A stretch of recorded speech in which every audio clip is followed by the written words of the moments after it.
Welcome to the Genius Factory. Enjoy the video. You'll start by enabling screen recording in Control Center so the control is available instantly.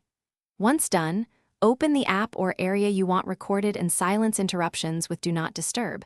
This keeps notifications out of the clip. Now tap the Screen Record button. You can press and hold to toggle microphone on if you need voiceover. The red status bar or red pill confirms recording. Tap it or use Control Center to stop when finished. Next, focus on capturing clear audio and visible interactions. Before starting, make sure microphone is on if you plan to narrate. This records external audio along with the screen. You can demonstrate gestures slowly and deliberately so taps and swipes are clear in the video. If you need highlighted touches, use Assistive Touch or a third-party app. Record the clip, then Quartz. Photos saves it automatically. Make sure to trim unwanted lead-in or ending segments in Photos to polish the result. To finish, stop the recording by tapping the red status bar or opening Control Center and pressing the record button again. The clip appears in Photos.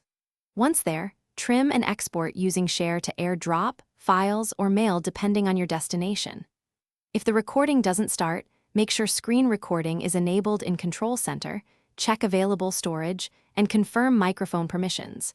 Restart the iPad if problems persist. That single restart often clears glitches and restores recording capability. Thanks for watching. If you found this helpful, don't forget to like and subscribe.